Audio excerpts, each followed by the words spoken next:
Welcome to Building Reddit. I'm your host, Ryan H. Lewis. There are many employees at Reddit who've been with the company for a long time, but few as long as Reddit's Chief Technology Officer, Chris Slowe. Chris joined Reddit in 2005 as its founding engineer, and though he departed the company in 2010, he returned as CTO in 2017. Since then, he's been behind some of Reddit's most incredible growth spurts, both in site traffic and employees at the company. In this episode, I had a chance to sit down with Chris. He shared some old Reddit war stories, what he's excited about at the company today, and what sci-fi books he and his son are reading. Thanks for coming on the podcast, Chris. Could you start by introducing yourself? My name is Chris Slowe, and I'm the CTO at Reddit, or as I like to joke, I am the rug that really ties the room together, man. When would you say you started at Reddit? I know the answer is a bit complex. Yeah, it's a two-phase commit, if you would. So originally started I was the first employee.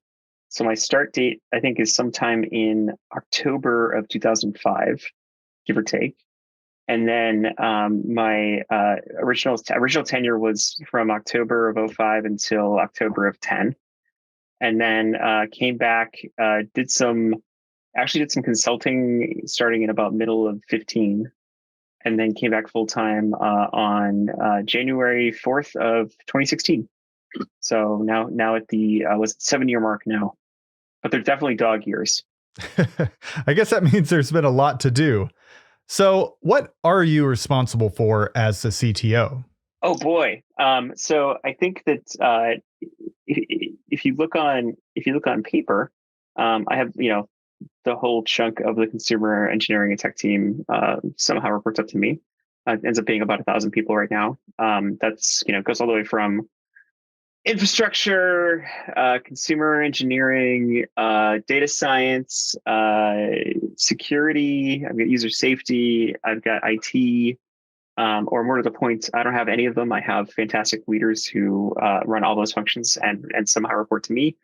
And I think that the statement of the job is generally, Chief Technology Officer is about strategic vision and with kind of an external facing look, right? So like different from oftentimes traditionally it was like a CIO, which actually is more like the internal facing version of it.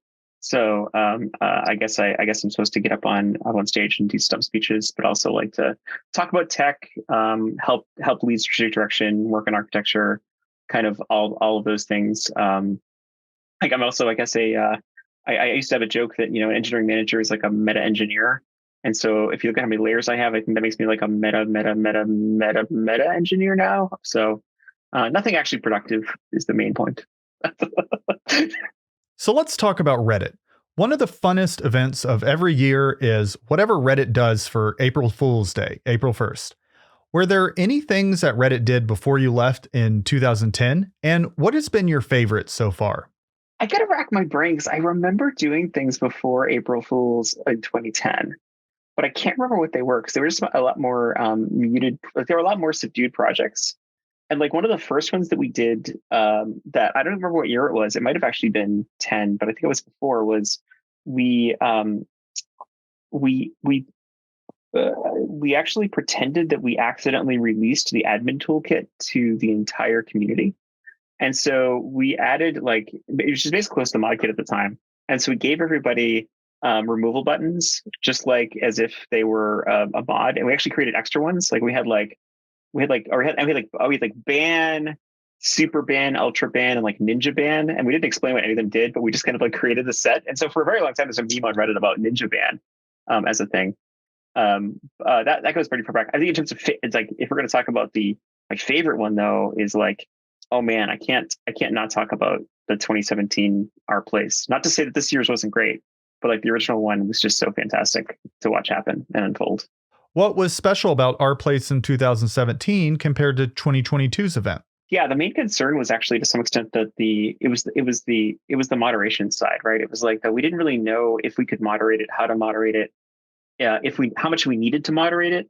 Like, what are users going to do with legitimately a blank canvas? I mean, like, it's a completely blank canvas. And so everything beyond that, we never done anything with like an art setup. We'd always done text. And so we understood text. And so we're kind of deploying this whole thing all at once where like we had to do the technology was interesting because there's a bunch of WebSocket, pixel dropping. Um, we had to build the cameras from scratch. Like we'd never really had a canvas at that point. We had to figure out the moderation model and what we're going to do to make sure it stayed under control. And we were learning kind of live as it happened, and it actually worked out like as you can see really beautifully. But there was a couple of moments in there at the beginning where it was like, "What have we wrought? Like here's it's gonna go." I was like, my memory of it is as we were kicking it off, the first version of it actually was centered on the canvas and so what happened is that just out of the foam of the internet, like the quantum foam of the internet memes, several extremely rude pictures started appearing. And I remember looking over to seeing the PM who wrote our place is this guy named Josh Wardle, who you might know from his places as Wordle, really really brilliant guy. And I just remember looking up, seeing I'll just say a very crude image that was developing over time, looking over at Josh, and he just looked up, shock on his face, flipped up his hoodie, and just kind of walked away. And so it was like one of those moments of like, he had this like same kind of thing. It ended up being all we had to do was randomize the start point of the canvas and give people like a fresh view, because otherwise they'll just gravitate on the lowest common denominator image they could think of. It was actually a pretty quick fix, but it was one of those moments of like, oh man, this is going pretty far south really fast. What's happening?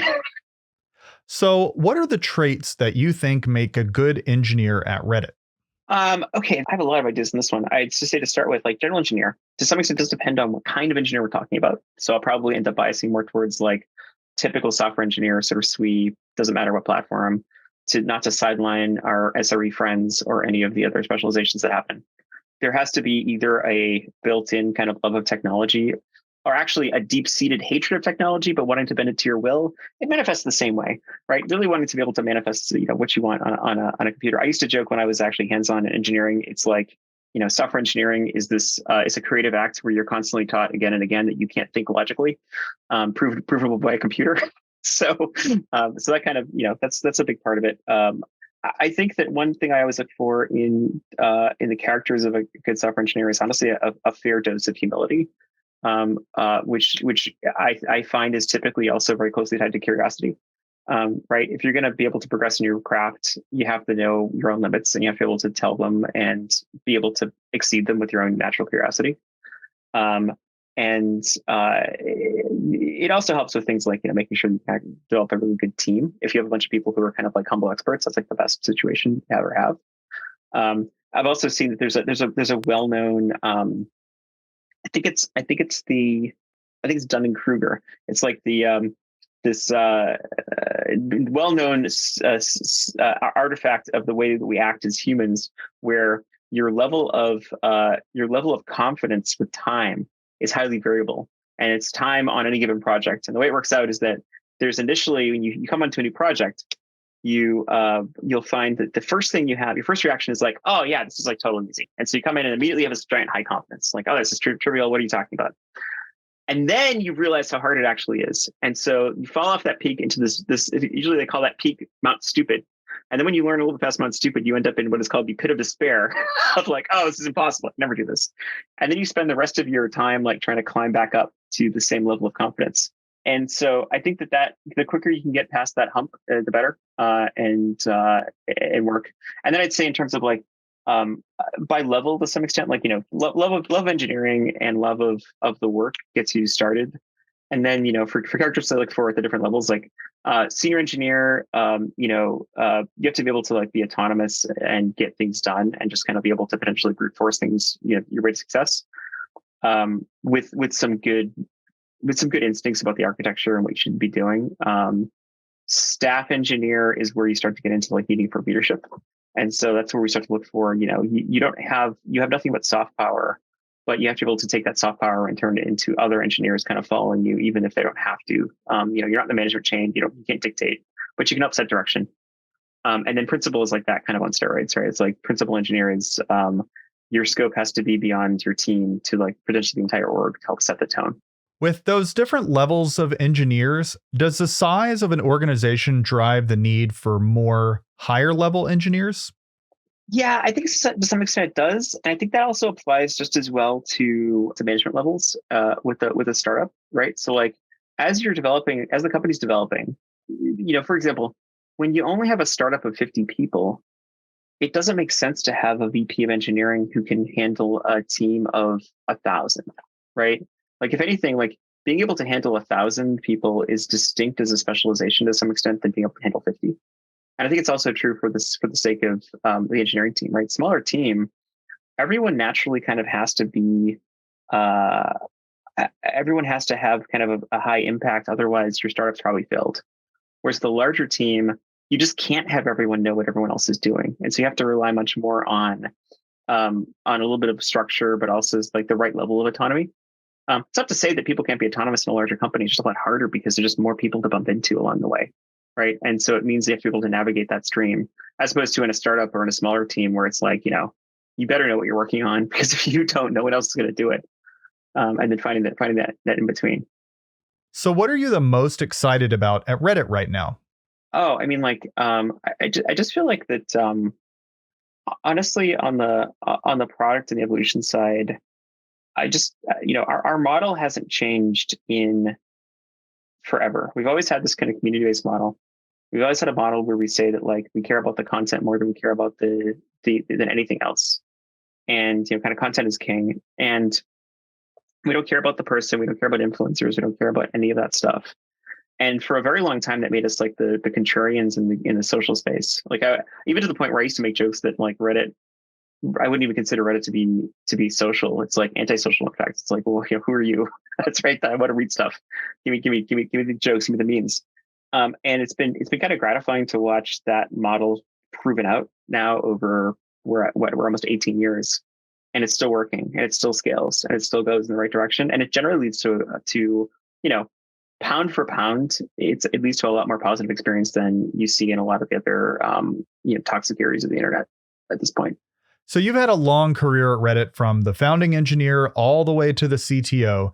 In that time, what's one way that you've changed and one way that you've stayed the same? Okay, so I think the way that I have stayed the same is I don't know. I my preferred. There's different schools of leadership, and I have to shudder a little bit from calling myself a leader, because actually one thing that hasn't changed is continuing recurring imposter syndrome, which I think is endemic to our field. But I'll switch to a positive one, which is to say that like I like to lead via context rather than control. Like I kind of want people to make the decision because it seems like the right one, not because I told them to. In fact, to some extent, my entire job is to have people who are more talented at their jobs than I am to kind of do the work. So best I can give them as much context and help them to lead them to the right call. Um, One place that I've changed, well, besides the fact that my beard is now gray and I'm shrinking, and my eyesight's getting worse. That's also in there too. It's probably a side effect of the work. I don't know. I've definitely I am not particularly hands-on the engineering side anymore. I don't get to write much code. I do some on my spare time. I think the way it shifted was probably like, originally I was much more of like a, let's say brute force engineer, which is to say I would just apply keyboard strokes until the damn problem was solved, mostly out of spite. And then I would work my way towards a better solution, kind of like, anneal it to something that was actually nice looking. And I think then with time, that turned into getting more time with architecture and digging into like how to build systems, apply all the experience and all the times where I had to slam my hand in the virtual car door to say like, oh no, don't put your hand there. There's a door. You're going to miss. And then work my way up to kind of setting up systems and processes to like make sure that those are just features of the way that the org operates, right? Design doc process, like the meta processes. So I usually make a joke about how meta I am. I've had to like every level of meta is meant I'm programming a different unit. So, instead of a computer, instead of systems, it's like people, and people are fantastically terrible Turing machines. Man, it's just like there's lossy. It's like the languages are really obtuse. It's really tough. Speaking of people, you mentioned that you have about 1,000 people reporting to you now, and you've overseen most of that growth since you started as CTO. What have been your keys to growing your organization successfully? I have a running joke about it. Often in the middle of things feels like winging it. Like it feels like I'm actually not really not really quite sure what I'm doing.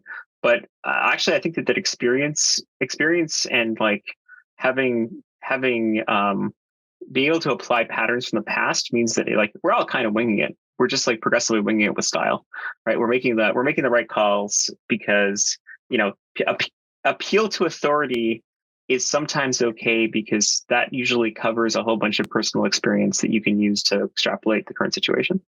And I think that one thing that has been helpful is like, look, I try to be very open to receiving feedback. I try to give feedback. I also just try to like, I am very quick to admit when it's my fault or I was wrong. Because I just don't see the point of digging your heels in when you're so obviously wrong, right? Like it goes back to the imposter syndrome thing, right? It's like why would you? It's like make a mistake, call it, fix the mistake, move on. That's what you do that's what you do in software. Why not do the same thing with people?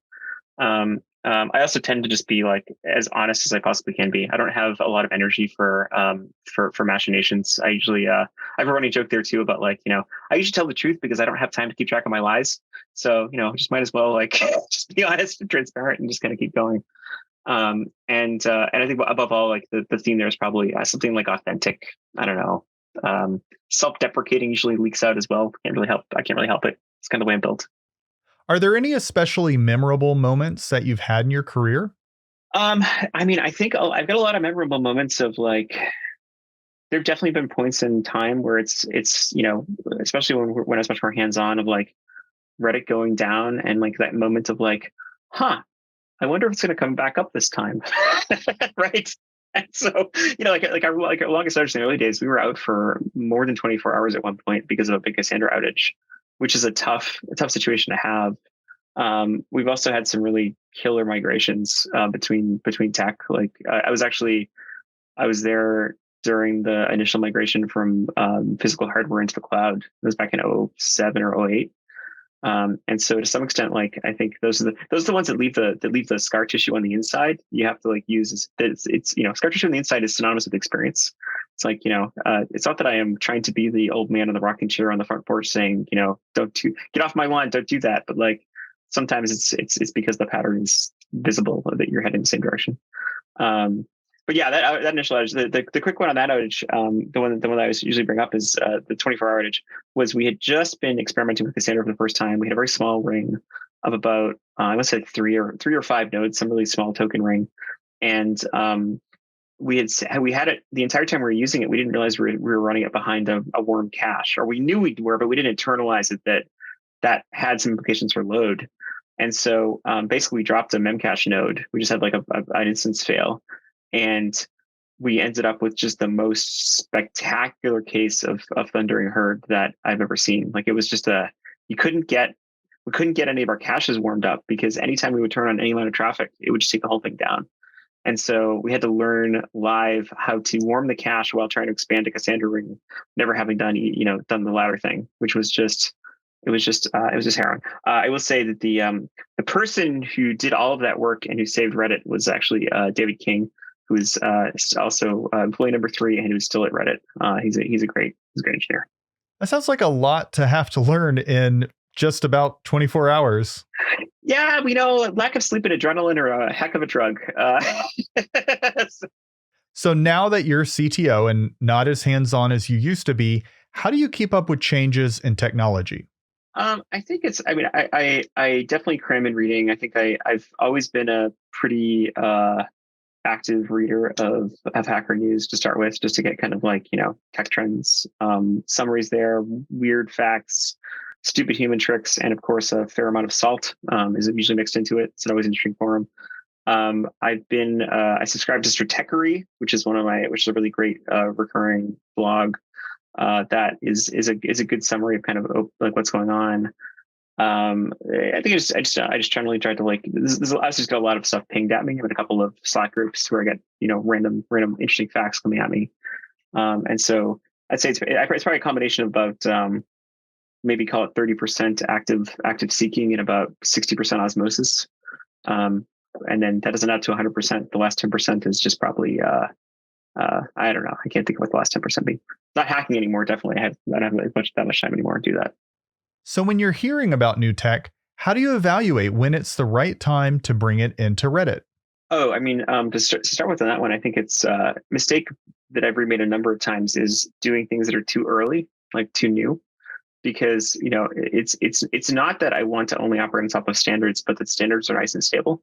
right? Whereas like, like the Cassandra example I gave before on a kind of worst outage I'd ever seen, we got onto Cassandra in version 0.6, which like at the time was like, so it seemed totally reasonable because we were always kind of on the edge of what we could actually handle, and it seemed like a next step was to move into something else. But like, yeah, it'd be nicer to be on something a little bit more stable at that point, or a little bit better tested. Because like, the better tested, the better battle hardened, the more likely you're going to find that somebody else already has the answer for you. It helps when you're Googling and looking on Stack Overflow that somebody's already answered the question like 2 years ago. That's not like a bad thing necessarily. Um, I've also kind of, for the most part, like, everyone goes through a phase where they get all kind of language fatty, and they're like, I want to keep track of what's the newest, hottest language. Um, to some extent, the best language for the situation is the one that you have your team ready to write in, and that everyone has experience in. And then the one that's better than that is maybe something that will give you better CPU utilization that you can actually move to pretty quickly later. And so, we've been it's not true as true anymore, but like we were for a very long time a fully Python shop. We've since moved into now more and more Go, more and more Node. But I mean, speaking as somebody who has actually also done a lot of infrastructure and is kind of a backend chauvinist, it took me a while to get over the idea of putting Node on servers. It just seemed like kind of like a wrongness. But I mean, I think Node plus TypeScript is actually pretty neat, and it actually works out really well. It was actually kind of funny to switch into a mode between like JavaScript, which has no real object model. It's not even it's a prototype based language, to all of a sudden have this like strong type system you can bolt on top of it to make it more strongly typed than most server side languages. It's kind of fun. But no, I think it's like it is a fair amount of battle hardening to get to those spots, right? Because if you're gonna move between two technologies, as you scale up, it becomes a game of like, well, how much investment's required to move, right? Like it might be neat and hot, but like, well, if everyone can't write in it, or you need some specialization, that's already a barrier to entry. If it's going to take a month to migrate, what else could you be getting done in that month? And that has to be part of the trade-off. Speaking of new technology, Dolly and ChatGPT are two new AI technologies that are making waves in both technology and culture. What do you think about them, and how do you think it'll impact Reddit? I mean, I'd add Stable Diffusion into the mix too. Like, I think that group of tech, it's fascinating to watch, because I think what those are doing is they really are pushing the question of what is it that humans are actually good at? Like, what are humans good at? And also, like, with time, I can wear the old man hat for this one. All of these technologies, especially ChatGPT, that would have easily passed a Turing test turn of the century, right? Those were the Turing tests are getting harder, because as we learn more about how to do deep learning and how to build these kind of giant complex systems and these effectively billion-dollar one-shot models, like we're learning what's the difference between actually pretending to be sentient and actually being sentient, right? Not that we have a good answer for that yet, but I think that we're, especially things like Dolly and Stable Diffusion, are also pushing the edge of like, what's creativity, right? Because now what you have is this system for generating. I mean, no matter what you say about it, it's beautiful. They're beautiful images, right? They're beautiful, interesting images that can go as surreal or as realistic or as stylized as you want. And I think there's always been this kind of assumption, like if you look at science fiction writ large, like go to Star Trek, right? Everyone's like an artist and like just kind of hangs out and like does stuff, and like there's no money, and everyone, it's like this kind of sort of like super duper hippy dippy future. This kind of wrecks that picture a little bit. It's like, no, actually the machines are pretty damn good at art. Like they're not bad. And it also opens up some interesting questions about like, what is the meaning of copyright in these situations, right? Because these models are trained on something. They don't have in them copyrighted materials, but they might have been trained on it. And that's something that I remember there's a demo of there's that tool that from a couple of years ago, there's that tool that was the GitHub had, that was like a code assistant. Oh yeah, Copilot. Yeah, exactly. And you could kind of give it a prompt and it would give you the code for it. It was kind of neat. And I think one of the interesting demos somebody did initially was like, they basically said like, implement the Carmack fast inverse square root, and it dumped the source code down to the comments of the original one. And that was like whoa, is that stored? Like, probably not exactly stored, but it's like definitely like one of those overtraining spots. So it's fascinating to watch. I can totally see why it's, look, this is where technology pushes the limits of what culture can handle. And this is a good demonstration of what where now the culture has to adjust to machines that can do things that we previously thought were just the realm of humans. So, what does that mean for Reddit? If content is king, what is the impact when AI tech can create the content? Well, I mean, like one of the recurring problems on Reddit or perceived problems that comes up is reposting. Right? At least they can come up with new things. But I don't know. I think that I think that so far what these systems seem to be really good at is things like summarization. Right? They seem to be really good at generating like summaries, generating styles, and helping to even things like I think where the beauty is like um, being able to do transcriptions really well, being able to like expand the horizon of what is currently more of a manual process to offload that onto computers. That's the goal in general. I think it has interesting questions for content, right? Because to some extent, content is king. If you get your answer, if it comes from a human or from an expert system, you know, it maybe doesn't matter. And like it's like it goes back to the old meme, right? On the internet, nobody knows you're a dog, right? And if that's the kind of situation here with these bots, I worry about there being a universe where it's just a bunch of bots talking to each other, but I can't really see that ever happening. Like somebody at the end of the day has to be there for the journey. And also, what's the point? Like, why would people like besides it being a fun thing, like posting on Reddit is about the joy of posting to some extent, or like about the reading is about the joy of it. So, I'm curious what your days are like. Besides being a god tier CTO, I know that you're also a human. So, what does your day to day look like? So I would say I get up fairly early. Usually get up around 6. Married, I have 2 kids, 8 and 11. And so first hour of the day is usually get the coffee into me. As I usually joke that I have to turn my personality on. That requires a certain dose of caffeine. And then usually it's a good time to like kind of catch up on email, like look over the day, kind of get the lay of the land. And then I rapidly switch at 7 to wake up the kids and like get that part of the day started. Be dad for an hour and change, get them out the door, and then head back to work around 8. This is the advantage of kind of remote work life. Usually probably 4 days a week I'm working at home, and so it means I get a chance to do stuff around the house while I'm doing it. My commute's really easy. And then it's really, I mean, honestly, from probably 8 to 5, it's fairly well to well. Like it's basically like a little bit of time in the middle to eat, probably another cup of coffee in there, but like it's a lot of meetings. Most of I have a series of running jokes, as you probably figured out from this discussion, but like to some extent, my job is like I'm a glorified routing bus. I actually like I'm a message bus. I talk to people and then I like route them appropriately or help them like solve their problems. To be the provider of context, I need to have the context, and so I have to kind of like keep synced with a whole bunch of different parts of the org. And it varies by temperament. Like fair amounts of one-on-ones on certain days. Other days it ends up being larger team meetings. Tuesdays when all the exec team meetings tend to happen. That's kind of like sets the tone of the week. But it is a lot of it's for a lot of talking and listening, which is, seeing as my background is, I have a PhD in experimental physics, and I spent the first 5 to 10 years of my career as a software engineer. It's a shift over time as it's become more and more a people job than it has been about the technology part. And then maybe if I'm lucky, I get a chance to write or reply to 1 or 2 of those emails that I got in the 6 in the morning that I saw.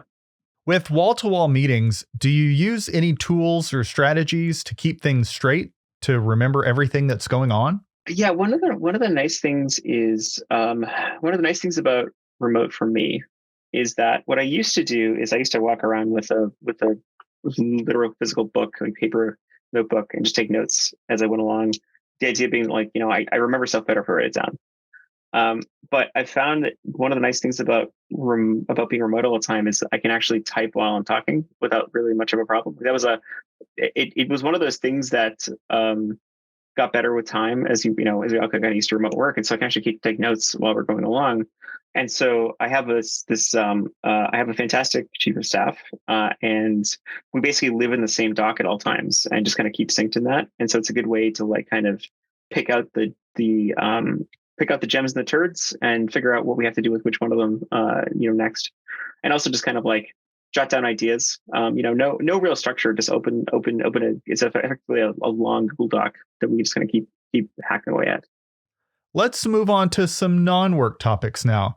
I know you're a big sci-fi fan. What's a good book that you've read recently? So actually, I can say I've been reading. My son is also really into sci-fi now, and I've been reading to him at night for since time immemorial. But we switched up to reading like more, we'll say, grown-up science fiction books. And so I read to him. So we're currently on an Andy Weir kick, and so I read The Martian to him because I was like, I bet you would like The Martian. And so I started reading The Martian, and he loved The Martian. And then I actually just finished reading, like literally 2 nights ago, we finished reading Project Hail Mary, which is the latest Andy Weir book. And that book is just so really well done. Like it's a little bit of it's very reminiscent of The Martian compared to his middle book, but like it's just really great. So I really enjoyed that one a lot. I think on the other side, I tend to be like on the science fiction side, I tend to be kind of a space opera person. I do like the bigger, grander stuff. Big fan of the Expanse books, and have been picking up some of the newer William Gibson stuff on the cyber side. He's still great. I wish he would write more. Like he always ends up writing good things. I finally started watching The Peripheral a couple weeks ago, and I'm enjoying it so far. I've also heard that you collect coins. I do. How did you get started with that? And is there some holy grail coin that you're looking for? So yes, I do collect coins. I started when I was 8. I got into it because actually I think I remember getting into it because I was sick at one point when I was 8, and my mom showed me her coin collection, which at the time was like 3 or 4 of these. I think they're Whitman folders. They're like the trifold ones with the little holes you stuff the coin into, and the overlap between again software engineer physicists and OCD like tendencies tend to run pretty. So it might be a circle. The stuffing holes and like finding a coin of a particular date just kind of scratches this like nice little itch. And so I think I've gotten mostly into that side to the point where I have like instead of having just 3 humble Whitman folders, one of each denomination, I've got a stack of books on a shelf above me that I try to fill up. So mostly like honestly the joy there is like looking through change, which as my eyes age is getting harder with time. I actually now have a magnifying glass, which is really frustrating. At that point, it's like, I can't read the dates anymore. God. But no, and so I try to be deliberate about invoking eBay for that kind of stuff because that's a rat hole that could get pretty deep pretty fast. But it is fun to figure out. I can go to like coin shops, see things that are overpriced, look on eBay, dabble, look for things like rare dates and rare mint marks. I think the one that I'm currently looking for is like there's like early quarters. Fun fact: prior to 1964, coins in the U.S. used to be made out of silver, and so that's why you don't find anything before about 65 right now because they actually brought them all back and melted them all down because it's worth silver. The earlier ones like the 1932 Denver Mint quarter is actually fairly rare because they make many of them. They only made a few. So yeah, maybe that's probably pretty high on the list. So if you were on a deserted island and you only had access to one subreddit, what would it be and why? If I only had access to one subreddit, am I allowed to post or can I only read? Sure, you could post. Oh, if I could post, then I would probably subscribe to r/how-to, and I would say, "Help! I'm trapped on a desert island. How do I get off?" And that group would find me an answer almost immediately. They're really great. They have the most quick obscure references, or like, how do I figure out what desert island I'm on? If it was only to read, it would probably end up being something on the self-help spectrum. I actually do enjoy like right now. Personally, one of my favorite subreddits, just to kind of casually browse, is like one of the machinist subreddits. I think it's actually r/machinists. I did a lot of machining in grad school, and it's kind of fun to like see people build stuff. So something probably on the maker side that would be helpful for surviving the desert island is like where I probably window my searches down. Nice. How about your favorite meme? So I think that I would say let me redefine a meme. I think I go back to probably basic definition of meme, which is going to be generally like a pretty funny picture with some ability to do some text over it to say like, that the meme exudes a particular feeling that everyone agrees upon is the feeling. And then the text, of course, is always the joke there. And so I think one of the ones that I employ, especially with my own self, is the Office Space one. What exactly would you say it is you do here? I think is always a really good one for setting the tone. I recently had to explain to a VP who shall remain nameless, banana for scale, which was delightful to have to try to get into the weeds on that one. That one goes pretty deep on that. I often do invoke the "one does not simply" Lord of the Rings meme. That one comes up pretty often, I think, as well. Well, thank you, Chris, for taking time out of your day to answer some of my questions. Thanks for having me, Ryan. That's it for this episode. I want to send a big thank you to Chris Slowe for sharing his work life with you and me. So what did you think? Does it sound cool to build Reddit, one of the largest sites on the internet? If so, check out our open positions at www.redditinc.com/careers. And to get more behind the scenes info, check out Reddit's engineering blog at reddit.com/r/redditeng. And that's it for now. See you in the next episode of Building Reddit. Building Reddit is an official podcast from Reddit. This episode was produced by Ryan H. Lewis and Lisa O'Keefe. Thanks for listening.